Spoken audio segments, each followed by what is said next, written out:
Welcome back, everyone. Sheepdog Smokey here, and I'd say I don't know what to even say in response, but unfortunately, I've seen enough of these. I do know what to say. Nothing will happen, and April Ryan will keep going along calling for murder. CNN goes dark. April Ryan calls for Sarah Sanders' head to be lopped off. Now that the Mueller report is out and the investigation is over, Democrats are taking the rage out on key Republican figures, especially those who belong to the Trump administration. On Friday, radical Democrat April Ryan had a meltdown on CNN when speaking about Sarah Sanders, said not only does she not have credibility, she lied.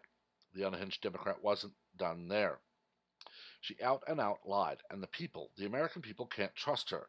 They can't trust what's said from the president's mouthpiece spokesperson from the people's house. Therefore, she should be let go. She should be fired. End of story, she said. When there was a lack of credibility there, you have to start lopping people's heads off. It's fire me Thursday or fire me Good Friday. She needs to go. Sanders' father, Mike Huckabee, responded to Ryan's threats by tweeting, "So, liberals, is this okay?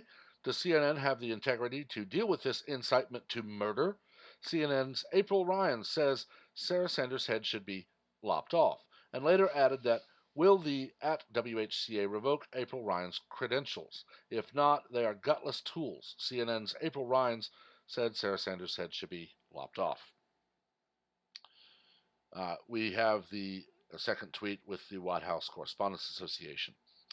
Is this really a surprise? No, not at all. CNN has proven themselves to be a radical far-left organization that incites violence on people they do not agree with.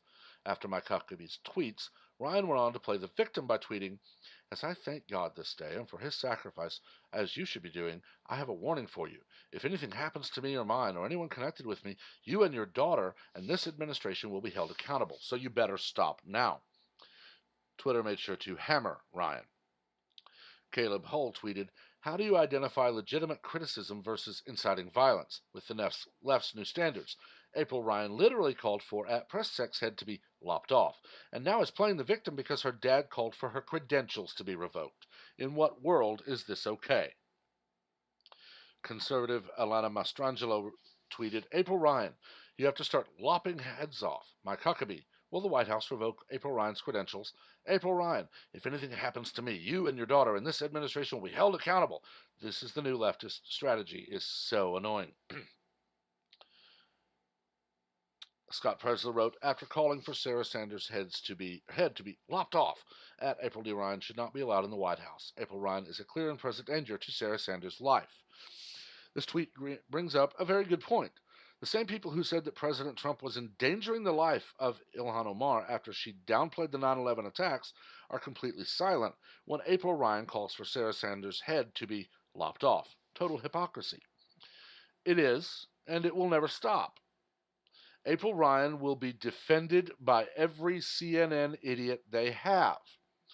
Wait for Anderson Cooper or Acosta or Stelter to tearfully bemoan the violent atmosphere present in conservative America, where a woman of color cannot even make an allegory without being threatened, and expect them to equate remove credentials with launch into the sun.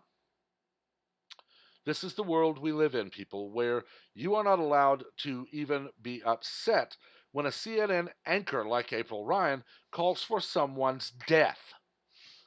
But this is the same as when Eric Swalwell replied to an American citizen who objected to being disarmed against constitutional rights with, "We have nukes." Give it a day and, well, it was a joke. It was not literal. And we're supposed to accept that. We live in a world where liberals have, for decades, gotten away with anything and everything they do. And we now have a world where Antifa thugs and other cowards in masks regularly assault people and harass them in public to the point where people are genuinely afraid for their safety if they go to McDonald's. I wear whatever the hell I want to wear. If you could see my shirt, it would be the now relatively well known "Nobody needs an AR-15. Well, nobody needs a whiny little witch, but here you are." Of course, change the W in witch to a B, and you'll get what the shirt says. And I've had people give me cross looks.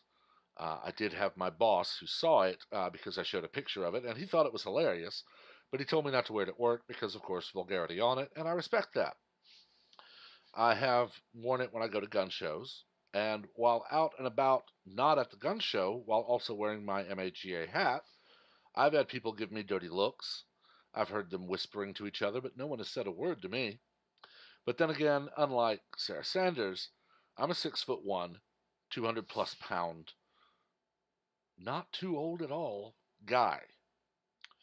I've had people tell me that they hear people saying what they would do to me, but they're not going to because they don't want to start anything. And of course, I've had people bow up. And then when I stand up and I'm right there with them, staring them in the eyes, they run away. It's always the liberal go to play to go after people who are not the physically imposing type. You don't see the Antifa thugs going after guys my size. You see them hiding behind their masks and destroying property, or going after older men, or going after women.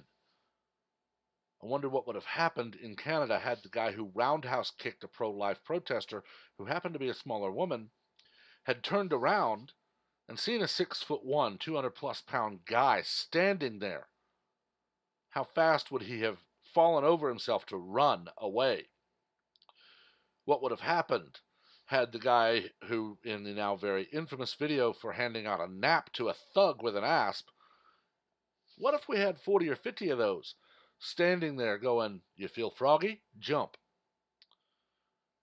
Antifa will be crying about being harassed and threatened for protesting.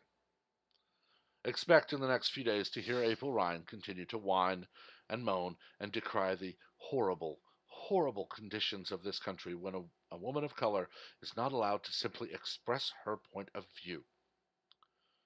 But also remember that had someone called for Barack Obama's press secretary simply to be fired, that's it, for provable lies as opposed to unprovable lies, it would have been the horrible bigotry and racism of the U.S. when a press secretary for the first African American president cannot even do their job. April Ryan needs to be fired from CNN. She needs to be never hireable again in any journalism field. And she needs to be told that she is not allowed within 5 miles of Donald Trump or anyone who works for him, directly or indirectly. Maybe when she's not allowed to be in Washington, D.C. when he's in town, or Mar-a-Lago when he's there, or within 5 miles of any Donald Trump rally, maybe then she'll actually apologize. But I wouldn't hold my breath. But I've talked about this long enough. Let me know what you think. Remember, as always, keep the comments civil. We only learn from debate, not argument. And as always, remember to like and share the video and to subscribe and turn on notifications so that you're one of the first to know about all new content as it is posted. Until next time, everyone have a wonderful day.